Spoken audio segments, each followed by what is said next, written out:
But the new perk, Headstone.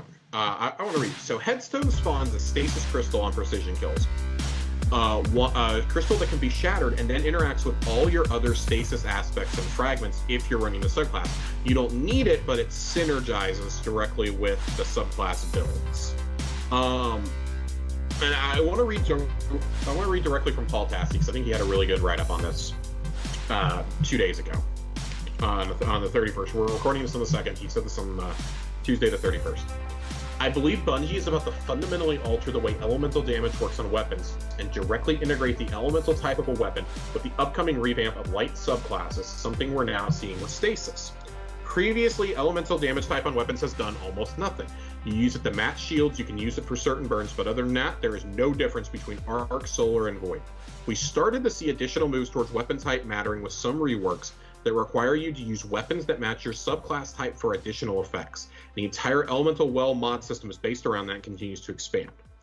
But I believe we're going to start seeing elemental-specific perks that interact with the verbs of the subclasses. So for Stasis, we have Headstone, which allows you to freeze nearby enemies with the crystal and kill others with the Shatter. Now Bungie has introduced us to keywords of the Void rework, which we went over last week, including Suppression, Weekend, Volatile, Overshield, Invisibility, and Devour.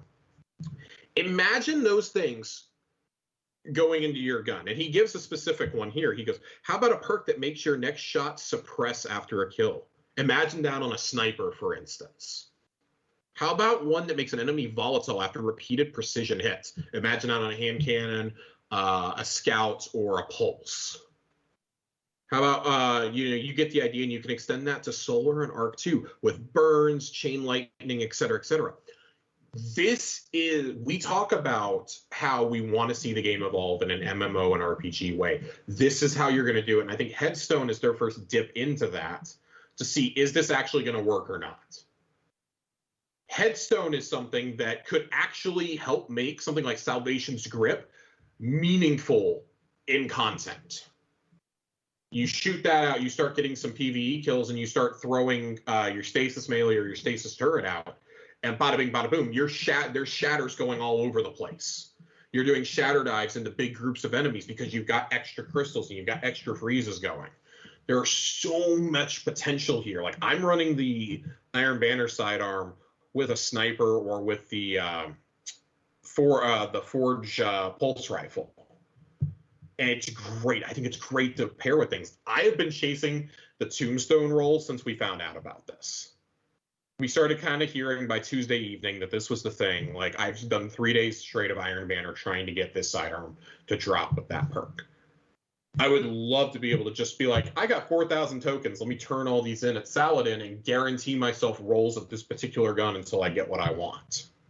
Right. I think that would be, like, I just feel like you should Not that would be rewarding, but I'm only saying that because I've got 4,000 freaking tokens. But like, it encourages people to play the game mode, right, and store up the tokens to try to get the roll instead of, you know what I mean? Like, I feel like it encourages you to play even more because, like, oh, I've earned the sidearm. It had a crappy roll, but now I have 200 or 300 tokens to turn in.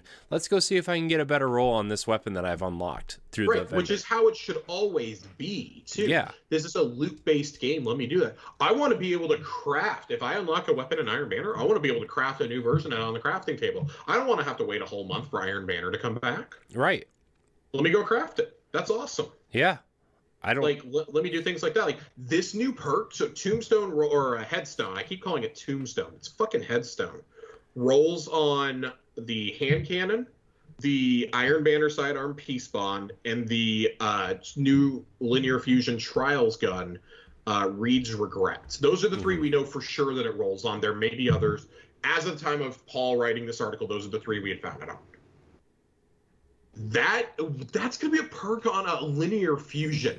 That's going to be insane for things like Trials, right, or for comp. Like, I look forward to seeing. I look forward to seeing it with the hand cannon. Right.